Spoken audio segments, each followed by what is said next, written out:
Absolutely, we can't be certain. You have to speak to those involved. We don't believe for 1 minute that they thought we were involved in Madeleine's disappearance. We think there was tremendous pressure to make the crime go away. The McCanns appeared, from the outside, to embody the epitome of success and stability. Gerry and Kate McCann, both highly regarded in the medical field, were married professionals with solid, well-established careers. Gerry worked as a consultant cardiologist, a role that demanded extensive training, dedication, and a deep knowledge of medical science. Kate, a general practitioner, brought the same expertise and compassion to her work. Together, they had secured positions of respect and financial security, affording them a comfortable lifestyle that many would envy. They were raising 3 children: Madeleine, their eldest daughter, who was just 3 years old at the time, and their twins, Sean and Amelie, who were 2. The McCanns were often seen as the perfect family, educated, affluent, and deeply involved in their careers, while also maintaining strong family bonds. They had built a life that many would consider a model for others to follow. Their marriage was stable, their careers thriving, and their children were well cared for, adding to their image as the ideal family. However, this seemingly perfect life would soon be challenged in ways that no one could have predicted. The McCanns' lifestyle and social position would make their loss, Madeleine's disappearance, feel all the more tragic and incomprehensible to the public. Their family, once admired for its picture-perfect qualities, would soon become the subject of intense scrutiny and suspicion. As the investigation unfolded, the contrast between their impeccable reputation and the dark cloud of suspicion that hung over them became increasingly pronounced. Before we analyze the suspicions in the case, please tell me where you saw this video from. I will read it all and spread it to the world. When the McCanns planned their vacation to Praia da Luz, a small coastal town in Portugal, it was supposed to be a relaxing getaway. The town, often referred to as Little Britain because of its large British expatriate population and the influx of British tourists, seemed like the perfect place for a family vacation. Many British families frequented the area, and the familiarity of the surroundings made it an ideal destination for the McCanns. English was spoken everywhere, and the area was known for its family-friendly atmosphere, which aligned with the McCanns' priorities as parents. Kate McCann later admitted that initially she had reservations about the trip. The cost of the holiday was higher than they had anticipated, and she felt uneasy about spending so much money on a vacation. Despite her concerns, they decided to go ahead with the booking. The decision was influenced by a variety of factors, one of the most important being that the resort had been highly recommended by friends and acquaintances who had stayed in the Algarve region before. These recommendations painted Praia da Luz as a family-friendly haven, ideal for parents traveling with young children. The resort's amenities, including swimming pools, childcare services, and various activities, further solidified its appeal as a suitable choice for a family vacation. Moreover, the McCanns were not alone on this trip. They were accompanied by a group of close friends, families they had known for years. These friends, who would come to be known as the Tapas 7, were also parents of young children, making the holiday even more appealing for the McCanns. The group had been on vacation together before, and they were accustomed to the dynamics of traveling as a large social circle. The presence of these familiar faces likely made the McCanns feel more comfortable about the vacation, as they knew that they could rely on each other for support and companionship. During the day, the adults in the group would engage in various recreational activities, such as tennis, swimming, and sunbathing. Gerry, a keen tennis player, regularly spent time on the courts, while other members of the group enjoyed leisurely activities around the resort. Meanwhile, the children were entertained with activities designed specifically for young ones, and the parents took advantage of the resort's childcare services. These routines were standard for the McCanns and their friends, offering both relaxation for the adults and fun for the children. In the evening, the group would gather at the resort's tapas restaurant, a casual yet exclusive spot where they would share meals and socialize. The restaurant was just a few minutes' walk from the apartments they were staying in, making it a convenient and comfortable location for their nightly gatherings. Each evening, the parents would leave their children in the apartment to sleep while they enjoyed dinner together. To ensure the children were safe while they dined, the McCanns and their friends employed a system of regular checks. One or two members of the group would leave the restaurant periodically, check on the children, and then return to the meal. This system gave the parents peace of mind, knowing that the children were being looked after during their absence. However, the decision to leave the apartment doors unlocked while the children slept became one of the most controversial aspects of the case. According to reports, the McCanns left the doors unlocked so they could enter quietly when conducting their periodic checks without disturbing the children. This decision was met with criticism, especially given the fact that the family was in a foreign country and staying in a complex with unfamiliar surroundings. Leaving young children unsupervised in an unlocked apartment, particularly in an area that was not their home, raised serious concerns.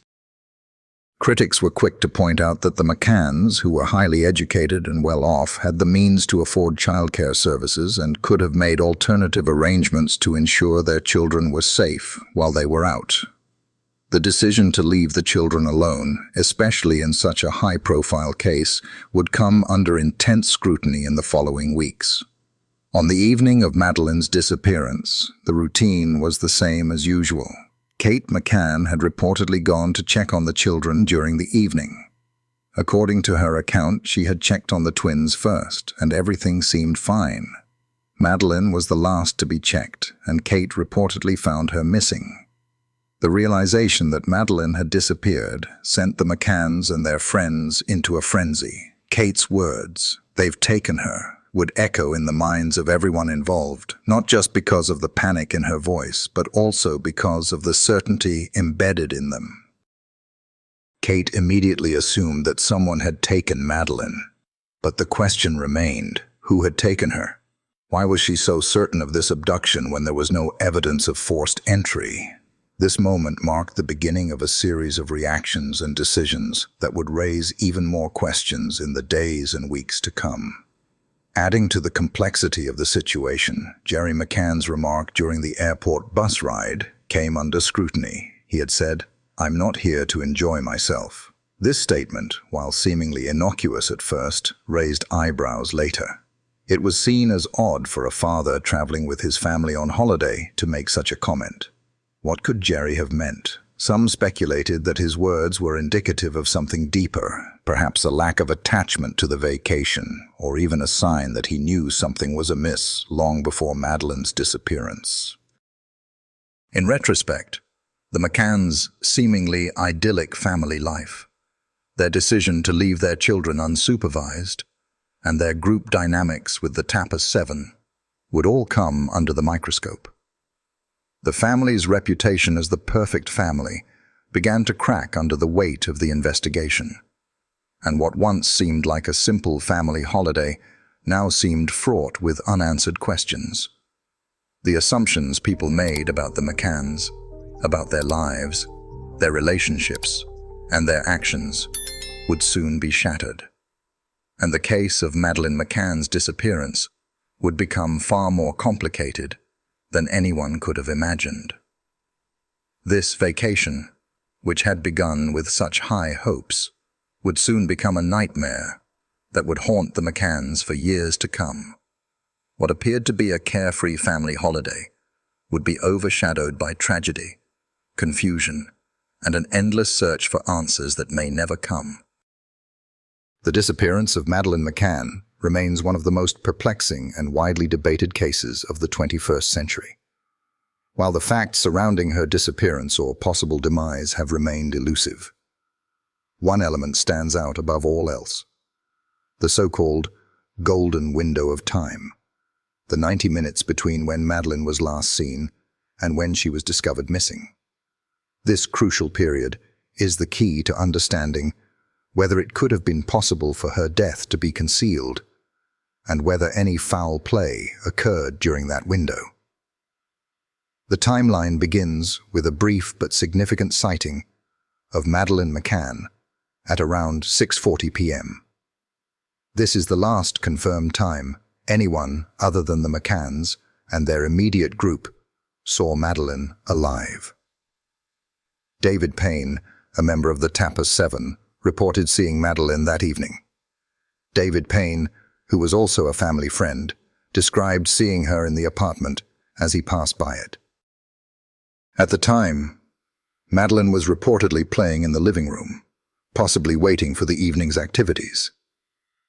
This sighting provides the last reliable evidence that Madeleine was alive at that time. The absence of further independent sightings adds weight to the timeline, as this marks the final interaction she had before her disappearance. However, the exact details of this brief encounter are sparse, and this gap in information has fueled various theories about what happened afterward. After Madeleine's last confirmed sighting, Gerry McCann, her father, went to play tennis at 7 p.m. Gerry, an avid tennis player, spent much of his time during the day engaging in sports while on vacation. At 7 p.m., he went to the tennis courts for a scheduled game, leaving Kate to manage the children in the apartment. The fact that Gerry was not in the apartment during this critical window raises questions, especially when considering the following sequence of events. Gerry was at the tennis courts for about an hour, leaving Kate alone with the children. This would later become an important piece in the puzzle, as it reflects the normalcy of the evening routine, yet also emphasizes how things could have shifted within that brief period. It is also important to note that Gerry's whereabouts were well accounted for during this time. He was seen by other members of the Tapas 7, both arriving and leaving the tennis courts, which corroborates his claim of being there at that specific time. This establishes a certain level of accountability regarding his actions that evening, though it also places him away from the apartment and potentially far from any possible incident that could have occurred during this time. Around 8:30 p.m., Gerry and Kate McCann arrived at the Tapas restaurant for their evening meal, joining their friends from the Tapas 7. The restaurant was located just a few minutes' walk from the apartment where the family was staying. This marks the start of the window of time that has been crucial to both the timeline of Madeleine's disappearance and the various theories that have been proposed. Before heading to the restaurant, Kate had reportedly checked on the children. She had checked on them earlier in the evening as part of their routine to ensure that they were safe and asleep. Madeleine, Sean, and Amélie were all in their beds at that time. According to statements made by both Kate and Gerry, the couple's agreement to leave their children alone in the apartment during dinner with their friends was not unusual for them. They had been on vacation together before and relied on these periodic checks. However, this time, Kate found something that would change everything. When she checked on the children later, she discovered that Madeleine was missing. At this point, the McCanns and their friends immediately began a frantic search of the apartment and surrounding area, but there was no sign of Madeleine. The golden window of time, the 90-minute period from when Madeleine was last seen by David Payne at 6:40 p.m. to when she was discovered missing by Kate at around 10 p.m., has been the focus of much speculation. Could it have been enough time to cover up an accidental death, or for someone to take her? This 90-minute gap is key in understanding both the logical and psychological dynamics at play during that evening. On the one hand, this window of time is quite short. 90 minutes is a brief period in which to execute a complex cover-up or concealment, especially when considering the actions that would need to occur during this time. If Madeleine had been harmed during that time frame, It would have taken significant effort to hide her, move her discreetly, and establish a believable cover story, all within a matter of an hour and a half. For the parents, panic and emotional turmoil would have been high, making it even harder to act calmly or rationally. Yet for the McCanns, the choices they made during this window would play a significant role in shaping how the case would unfold in the years to come. From a logical standpoint, the timeline offers limited opportunities for anyone to effectively conceal a body. Given the small apartment layout and the presence of nearby vacationers, if Madeleine had been harmed during this window, it seems unlikely that it would have gone unnoticed for so long. However, there are aspects of the situation that suggest a potential cover-up could have occurred, such as the possibility that the body was concealed temporarily in a suitcase or even a refrigerator, as suggested by some theories. Moreover, the brief time frame of 90 minutes poses challenges from a psychological standpoint as well. People under intense stress and grief typically exhibit erratic behavior, which could be seen in how the McCanns responded to the situation. The decision to quickly declare that she had been taken without any immediate evidence of forced entry suggests that there may have been prior knowledge or an instinctive understanding of what had happened to her.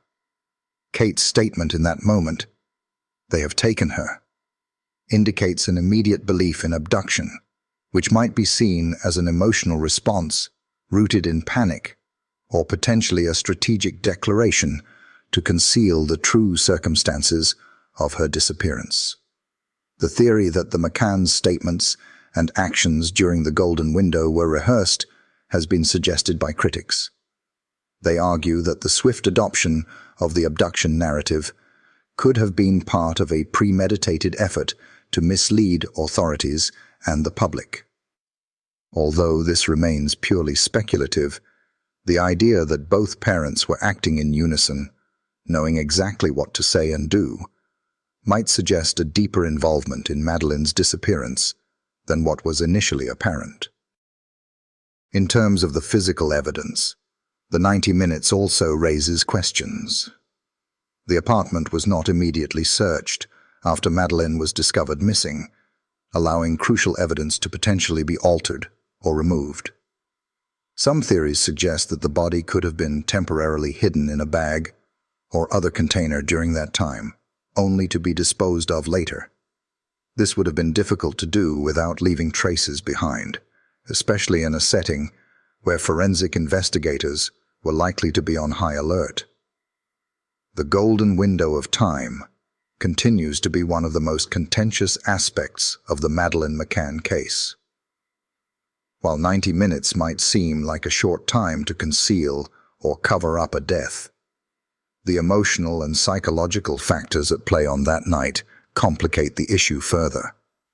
Could the McCanns have covered up an accidental death during that brief period? Or was Madeleine truly taken, as they claimed?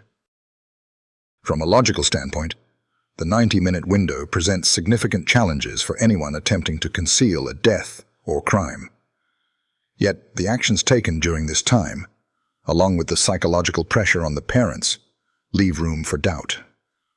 What remains undeniable is that this golden window shaped the course of the investigation, the theories surrounding the case, and ultimately, the public's perception of the McCanns' involvement. The mystery of what really happened in those 90 minutes may never be fully solved, but it will undoubtedly continue to fuel debates, theories, and questions for years to come. The disappearance of Madeleine McCann has been surrounded by controversy and speculation, particularly regarding the reactions of her parents, Gerry and Kate McCann, in the aftermath of the tragic event. As highly educated and experienced doctors, both Gerry and Kate had a deep understanding of the medical aspects of life, death, and trauma. This knowledge would have undoubtedly influenced their behavior and decisions during the chaotic hours that followed Madeleine's disappearance. However, their medical training also raised critical questions about how they might have responded to such an overwhelming crisis, especially in light of their expertise in dealing with death and its legal consequences. As doctors, both Gerry and Kate would have been well versed in the realities of harm, forensic procedures, and the natural changes a body undergoes after a person passes away. They would have understood that once a child's life has ended, resuscitation is typically not an option. As medical professionals, they knew that a body would begin to show signs almost immediately, and that certain investigative procedures, such as an examination to determine cause of passing, could reveal evidence that might be damaging to them. The McCanns would have been acutely aware of how such examinations work. They are routine in investigations and can often provide critical insights into the cause of a person's passing, including any signs of foul play or trauma. In this context, their knowledge of the forensic process could have had a significant psychological impact on them. They would have known that calling for an ambulance after discovering that their daughter was unresponsive would likely have been futile. Given that medical professionals are trained to assess the situation immediately and make judgments based on what they see, if they had come to the grim realization that Madeleine was dead, they would have recognized that any efforts to resuscitate her would be in vain.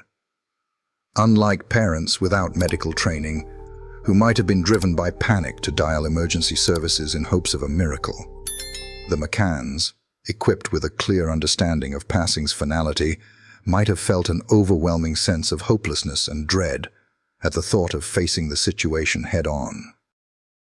Medical professionals are also acutely aware of the consequences of an investigation. An examination could potentially reveal more than just the cause of passing. It could provide evidence that leads to criminal charges, loss of professional reputation, or even jail time. In the McCann's case, their understanding of the consequences of such an investigation would have made them aware of the devastating impact it could have on their careers, their family life, and their futures.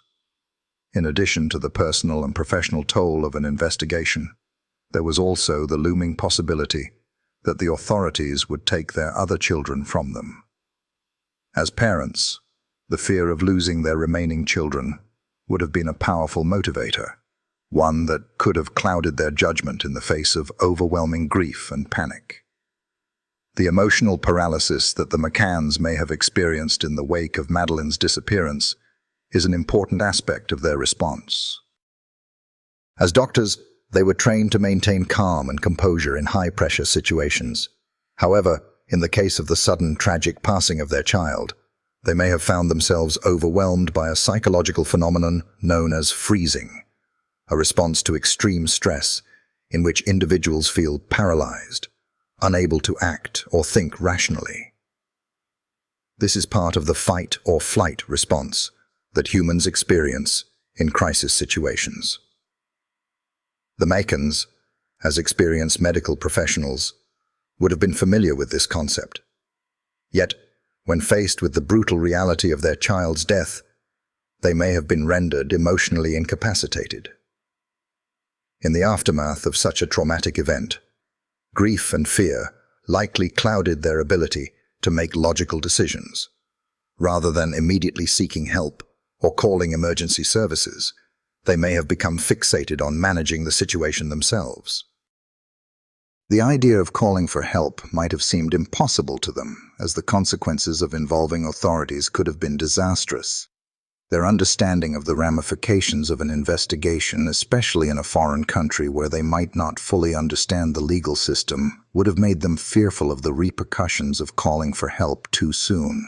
The urge to preserve the body may have been one of their first reactions, a way to maintain control over the situation and avoid the inevitable signs of what happens after a person passes away. From a medical perspective, both Gerry and Kate would have been familiar with the importance of preserving the body to avoid complications during an investigation. As doctors, they understood the critical role that the timing of discovery plays in forensic investigations. A body that is exposed to the elements or improperly stored can quickly deteriorate, making it more difficult for investigators to determine the cause of passing or gather forensic evidence. The desire to preserve Madeleine's body, whether consciously or unconsciously, could have been driven by a combination of practical knowledge and emotional desperation. In the heat of the moment, it is possible that the McCanns, faced with the sudden and overwhelming loss of their daughter, acted on a biological instinct to protect the body. This instinct is deeply ingrained in many individuals during times of trauma. In this case, the need to preserve Madeleine's body might have been driven by the overwhelming fear that exposing it too soon would lead to complications in the investigation.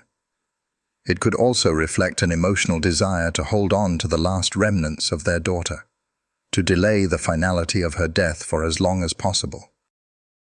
The act of preserving the body might have been a desperate attempt to maintain control over an uncontrollable situation, particularly when they felt the walls closing in. However, the McCann's medical training also brought with it a certain level of awareness of the consequences of such actions.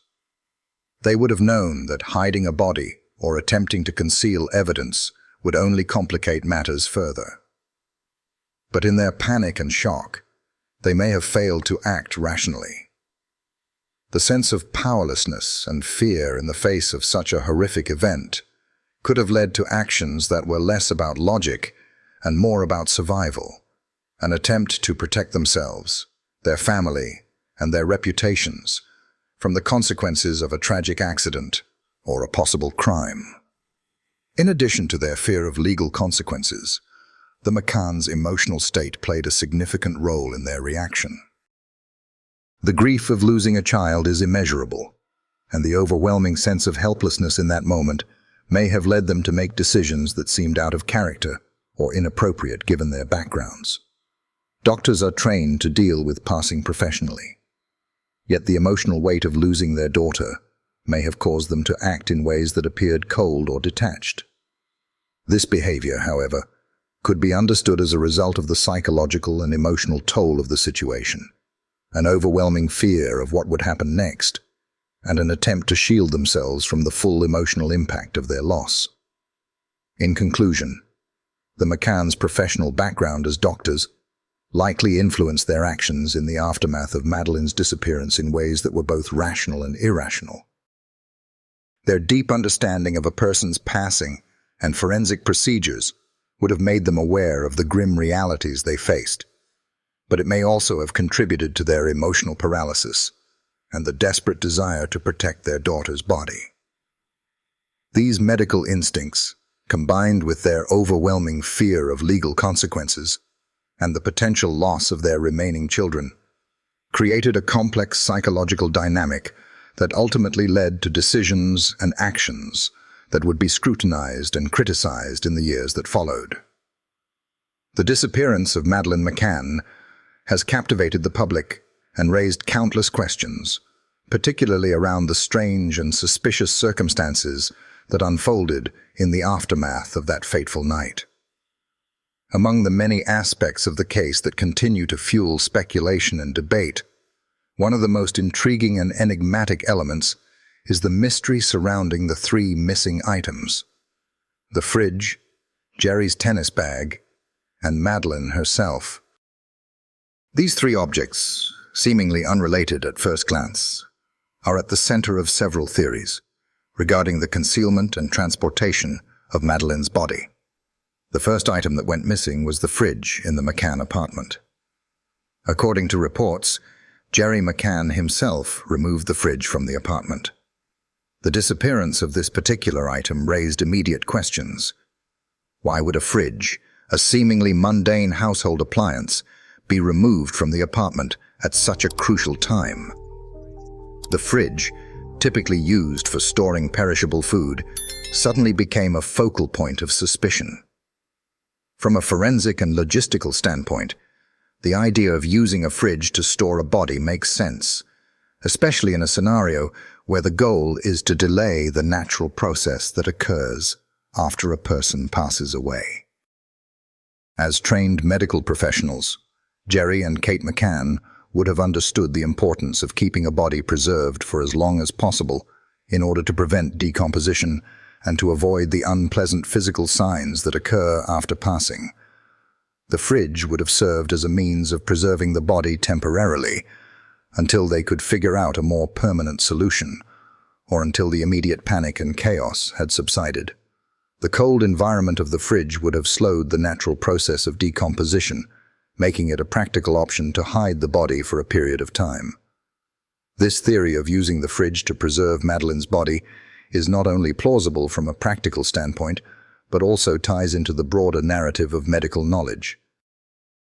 Given the McCanns' backgrounds as doctors, they would have been acutely aware of the stages of a body's natural changes and the need to prevent the body from being discovered in a state that could potentially jeopardize any chance of a plausible cover-up. In this sense, the disappearance of the fridge becomes one of the most suspicious elements of the case. The second object that went missing was Gerry's tennis bag. This seemingly innocuous item has become a focal point of many theories regarding Madeleine's disappearance. The tennis bag, which Gerry was known to have taken with him to the tennis courts earlier in the evening, was reported to have disappeared after Madeleine went missing. The idea that a tennis bag, an item typically used to carry sports equipment, was involved in the disappearance raises several questions.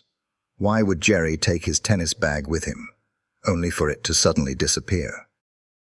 One hypothesis suggests that Madeleine's body was concealed in the tennis bag and transported out of the apartment in a manner that appeared normal. Tennis bags are relatively large and can easily conceal a small child's body, especially a child the size of Madeleine. By placing her body in the bag, Gerry could have discreetly moved it from the apartment without drawing attention. Given the context of the evening, it's plausible that the tennis bag was used as a vehicle to transport the body to a more secure location where it could be hidden or later disposed of. This theory fits with the idea of acting quickly during a time of extreme emotional turmoil and the desperate need to hide evidence.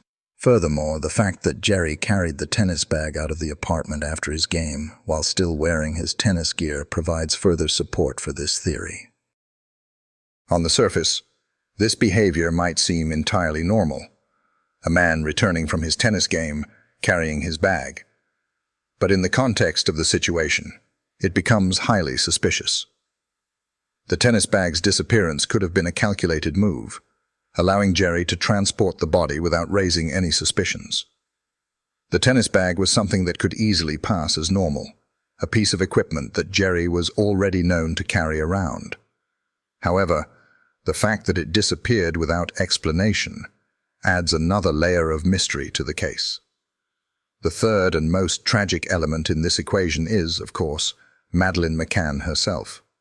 Her sudden disappearance in the early hours of the evening left her parents and the entire world in shock.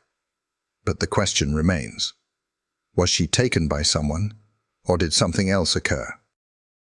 The timeline surrounding Madeleine's disappearance has been heavily scrutinized, and the absence of clear evidence pointing to an abduction has led some to consider the possibility of an accident or unintentional harm.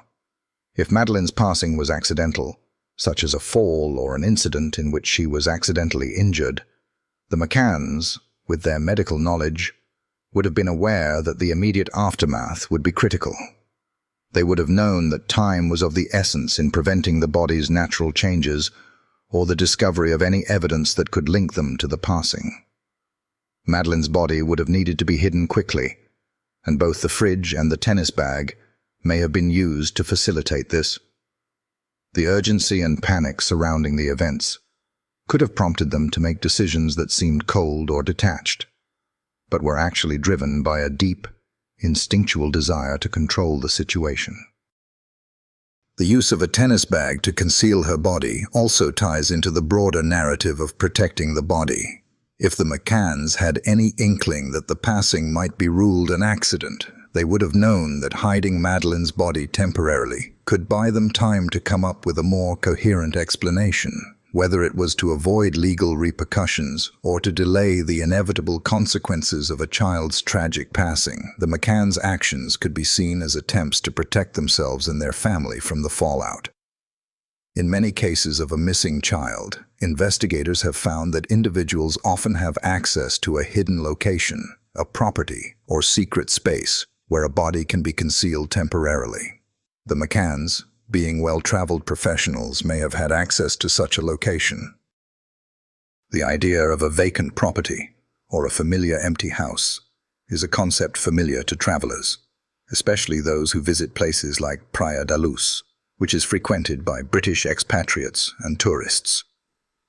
It is possible that during the initial chaos of Madeleine's disappearance, the McCanns turned to such a place of refuge, one that could be used to hide Madeleine's body until they had time to decide what to do next.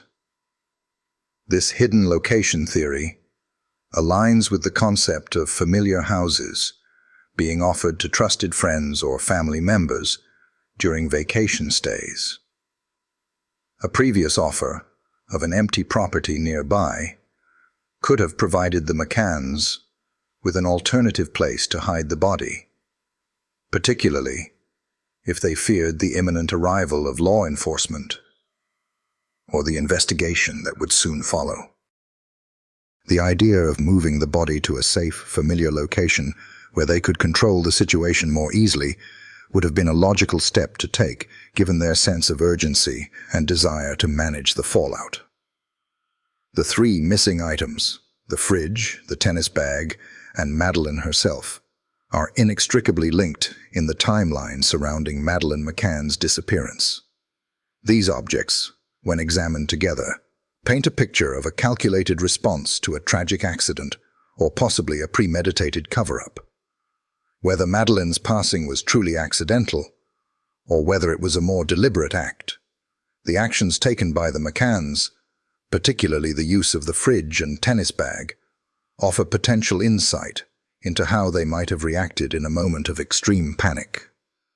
The use of familiar locations and ordinary objects, such as the tennis bag and fridge, helped the McCanns conceal what had occurred, at least for a brief period. But whether these actions were driven by instinct, fear, or something more sinister remains a mystery. What remains clear is that the disappearance of Madeleine McCann is a case full of unanswered questions, and the role these missing items played in the aftermath of her disappearance continues to be a critical piece of the puzzle. The disappearance of Madeleine McCann has generated various theories, some more plausible than others, but none more extreme than the two discussed here. These theories, accidental death and panic disposal versus child exploitation and human trafficking, reflect the deep divide in public opinion about what might have really happened that night in Praia da Luz. Both theories, though, are based on very different interpretations of the evidence and the circumstances surrounding Madeleine's disappearance. Here we will examine these theories in detail, exploring the facts that support them, as well as the elements that make them hard to believe. The first extreme theory suggests that Madeleine's passing was an accidental tragedy followed by a panic-driven cover-up. According to this theory, Madeleine climbed onto the couch to look out the window, lost her balance, and fell behind it where she became stuck and suffocated. This scenario points to a sudden, unintentional death that left the McCanns in a state of extreme panic.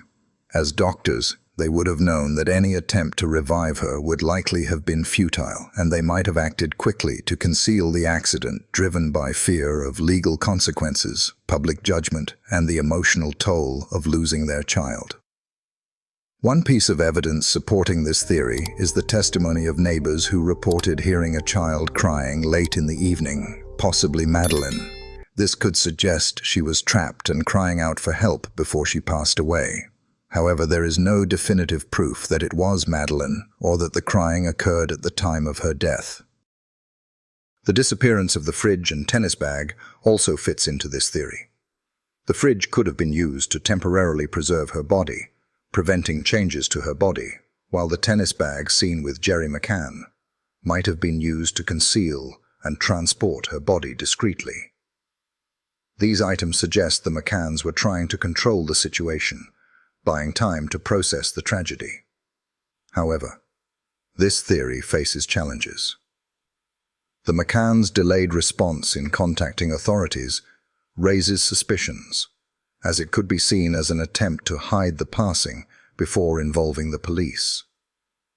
Additionally, their immediate assumption of abduction without evidence casts doubt on the timeline. This rushed conclusion complicates the idea that the McCann's actions were driven by panic over an accidental death. In contrast, the second extreme theory proposes something far darker: child exploitation and human trafficking. This theory suggests that the McCanns, or at least one of them, were complicit in allowing Madeleine to be harmed by a child abuser in exchange for money, and that Madeleine's disappearance was the result of a prearranged plan to conceal what had occurred. The central argument here is that the McCanns deliberately drugged their children, a practice that was in theory meant to ensure that the children would remain asleep while they were subjected to abuse. One of the most telling pieces of evidence often cited in support of this theory is the statement made by Kate McCann when she declared, "They've taken her." This declaration, made moments after she discovered Madeleine was missing, is seen as a potential clue, indicating that Kate knew exactly they were the perpetrators of the abuse. Rather than immediately assuming that Madeleine had simply wandered off or been taken by a stranger, Kate's specific words suggest a pre-existing knowledge of who might have been involved.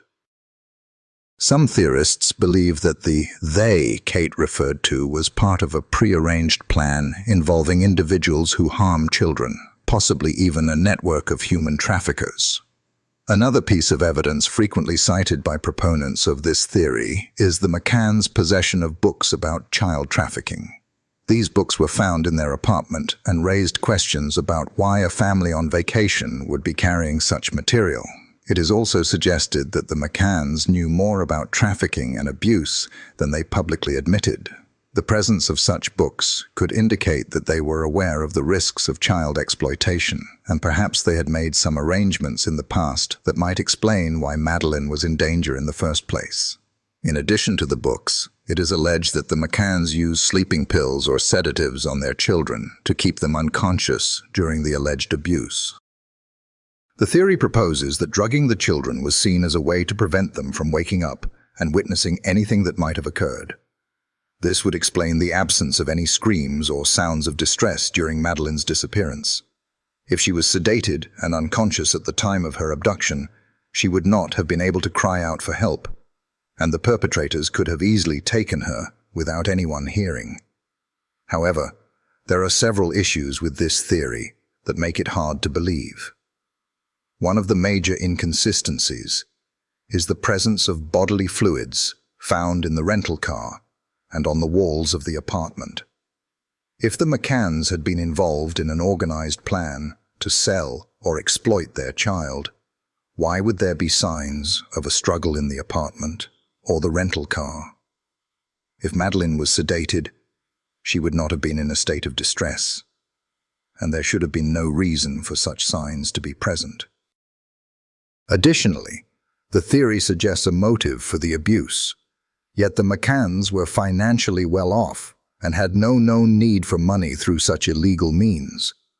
The lack of a clear, credible motive for why the McCanns would willingly subject their child to abuse makes this theory particularly hard to accept. Moreover, the idea of the McCanns willingly engaging in such activities contradicts their public image as devoted parents. The theory that the McCanns were involved in trafficking their child seems almost too extreme to be plausible, particularly when considering their professional backgrounds and the support they had from friends and family. In most child trafficking cases, there is a clear financial motive, but there is no evidence to suggest that the McCanns were financially struggling or involved in any criminal activity. Finally, the moving of the sofa, the presence of bodily fluids, and other pieces of forensic evidence that pointed to a possible struggle cast further doubt on the theory.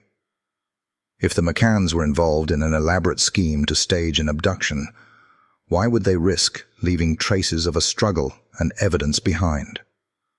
Why not ensure that the apartment was cleaned up properly, especially if they knew they would soon be under investigation? The two extreme theories, accidental passing and panic disposal versus child exploitation and human trafficking, represent drastically different interpretations of the evidence surrounding Madeleine McCann's disappearance. While the first theory presents a tragic but not improbable scenario of a cover-up in the face of an accidental death, the second theory ventures into the realm of deep conspiracy, suggesting premeditated child exploitation. Both theories are fueled by some plausible details, but they each face significant hurdles.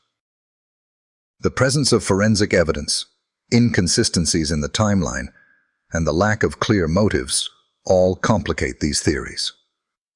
Ultimately, the mystery of Madeleine's disappearance remains unsolved, and while these extreme theories offer different perspectives, neither provides a definitive answer to what truly happened on that fateful night in Praia da Luz.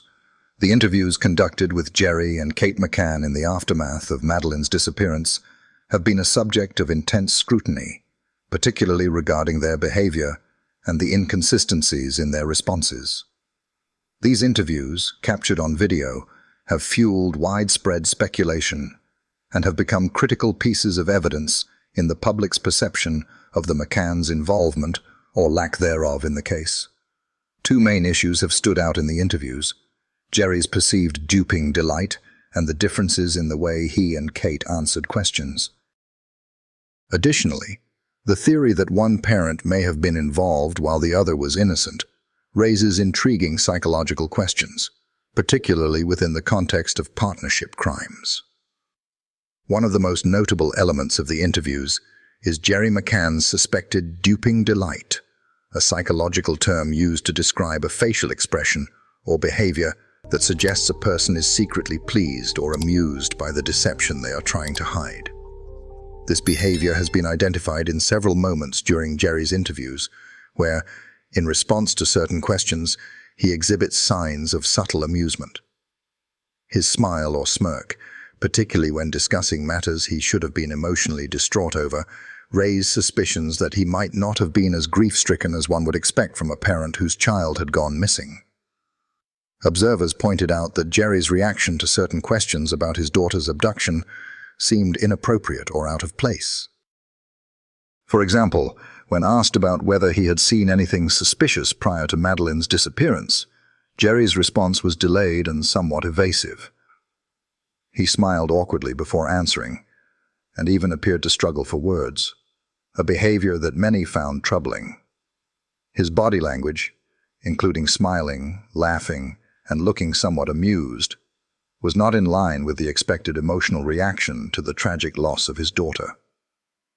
This behavior raised alarms among critics, who interpreted it as indicative of a possible guilty conscience, or, more disturbingly, an indication that Gerry might be enjoying the deception, a hallmark of duping delight.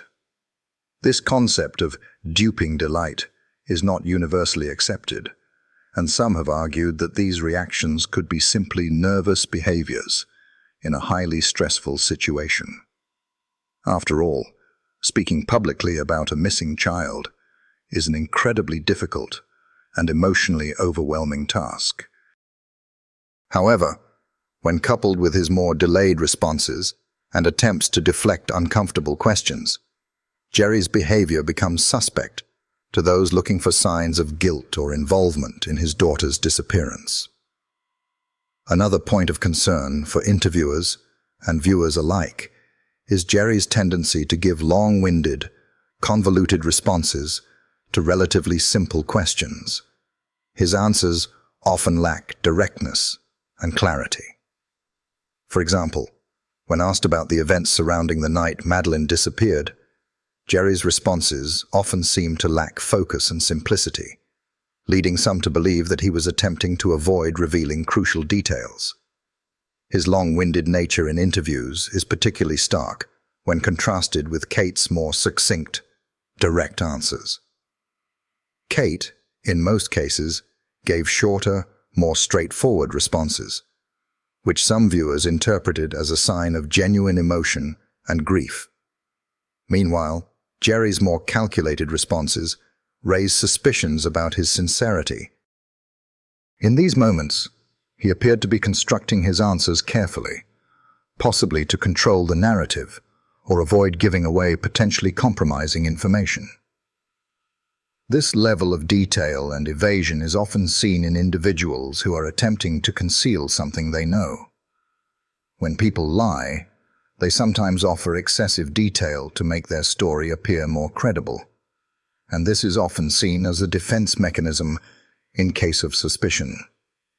Gerry's over-elaboration and tendency to speak in circles was seen as a sign of inconsistency in his account of the night in question, which is something a deceiver might do to fill in gaps or deflect scrutiny. After all this time, all the theories and all the unanswered questions, where do you stand on the case? With new information coming to light and the continued search for answers, what feelings does the story evoke for you, and what actions might you take to support the search for the truth?